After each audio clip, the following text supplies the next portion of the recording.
churieto, Chakatanga Pano, churieto. While I'm singing like that, you'll be singing Zangaiwa, Chakatanga Pano. Zangaiwa, Chakatanga Pano. Right. Zangaiwa, Chakatanga Pano. Zangaiwa, Chakatanga Pano. Got it. Zangaiwa, Chakatanga Pano. The words are Zanga, Zanga, Iwa, Iwa, Chaka, Chaka, Tanga, Tanga, Pano, Pano. Zanga, Iwa, Zanga, Iwa, Chakatanga, Chakatanga, Pano, Pano. Zanga, Iwa, Zanga, Iwa, Chakatanga, Pano, Chakatanga, Pano.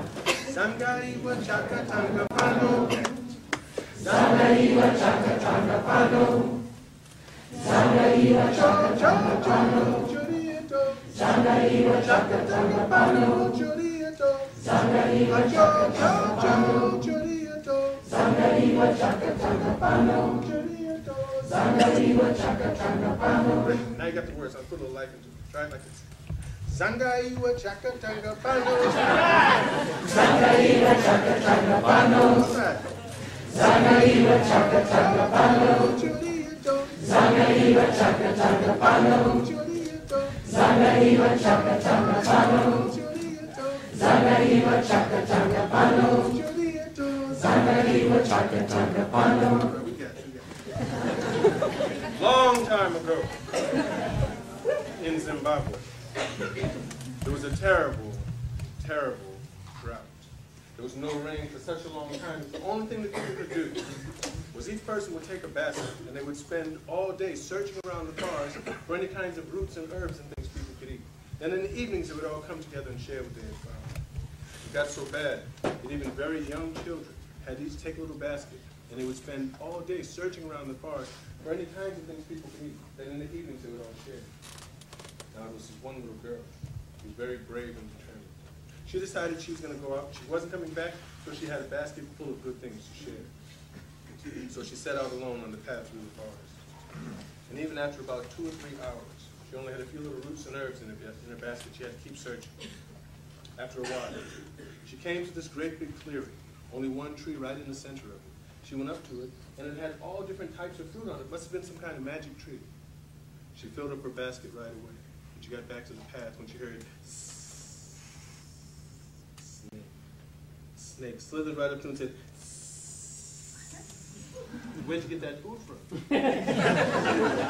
"I found it on that tree back there. I only took a little bit." He said, "Well, you're in trouble now." And he slithered off into the bush. She was scared. She was very scared. But she was still determined to get home with that basket of food, so she continued down the path, walking as fast as she could, carrying that heavy basket. When suddenly, ah! A lion jumped out in front of her. "Where do you think you're going with that food?" "I only took a little bit. I just want to go share it with my family." "Well, that tree belongs to the animals of the forest, and we are not going to let you take our food." Now the lion let out his biggest roar. How does he sound? His biggest roar. Just like that. And all the animals from the forest came around. They surrounded that little girl. And the lion said, "This little girl has stolen food from our magic tree, so we are going to have a court case." Each animal would give his opinion on what to do about the little girl, and then we'd all vote, you see. Now, half of the animals, like the leopard and the jackal and the hyena, they like to eat meat. So they said the best thing to do is eat her up. Eat her up, and there's no more problem. But the other half of the animals, like the elephant and the giraffe and the antelope, they don't eat meat. They don't care about eating meat. They just said, "She's just a little girl. She didn't take very much. Just let her go. Let her go, and then you have no problem." So they argued back and forth for a long time, till the hyena said, "We let her go. She's going to tell all the other humans about our magic tree, and they'll come and take all of our food." So that's when they made the decision. And the lion turned to her and said, "I'm sorry, little girl. We're going to have to eat you up." What do you think she said? She said, "Oh, that's okay. I understand." That's what she said. But I said, "But before you eat me up, let me just sing one last song. I'll teach it to you. We can sing together." And I said, "Oh, we'll sing a song, then eat it up. It'll be like a picnic." So this is the song she taught him. She said, "I'll sing like this. Cho, cho, cho, chorieto, Chakatanga, Pano, chorieto. And you sing like this. Zangaiwa, Chakatanga, Pano. Zangaiwa, Chakatanga, Pano. Zangaiwa, Chakatanga, Pano. Chorieto. Zangaiwa, Chakatanga, Pano. Chorieto.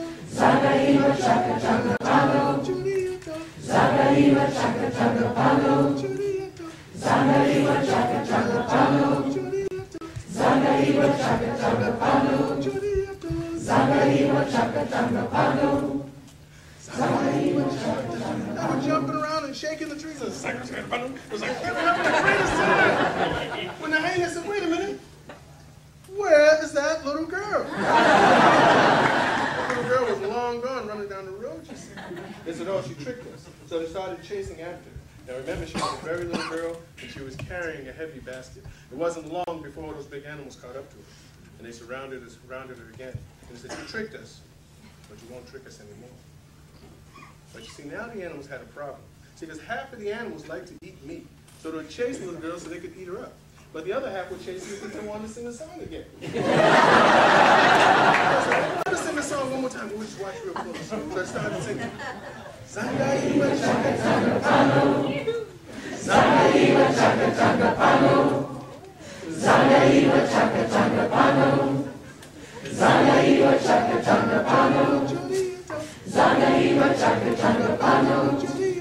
Zangaiwa, Chakatanga, Pano. Jumping around and shaking the trees. The elephant was doing spins on his trunk. They were having a ball. The hyena said, wait a minute.